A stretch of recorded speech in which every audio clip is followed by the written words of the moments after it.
ఒక ఆయుధం తయారు చేయడానికి ఒక చెయ్యి కావాలి, ఒక ఆలోచన కావాలి, ఒక స్వార్థం కావాలి.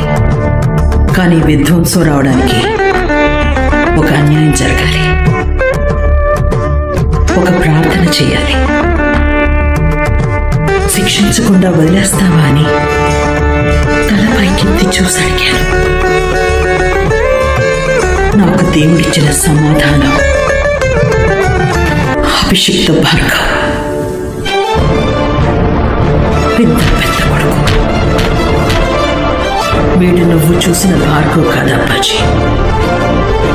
నీ చేతుల్లో పెరిగిన నీ చెల్లెలు కొడుకు కాదు. నాకు తెలుసు, నేను పిలిచింది మామూలు మనిషిని కాదు. ఒక యుద్ధం అంతా విధ్వంసాన్ని,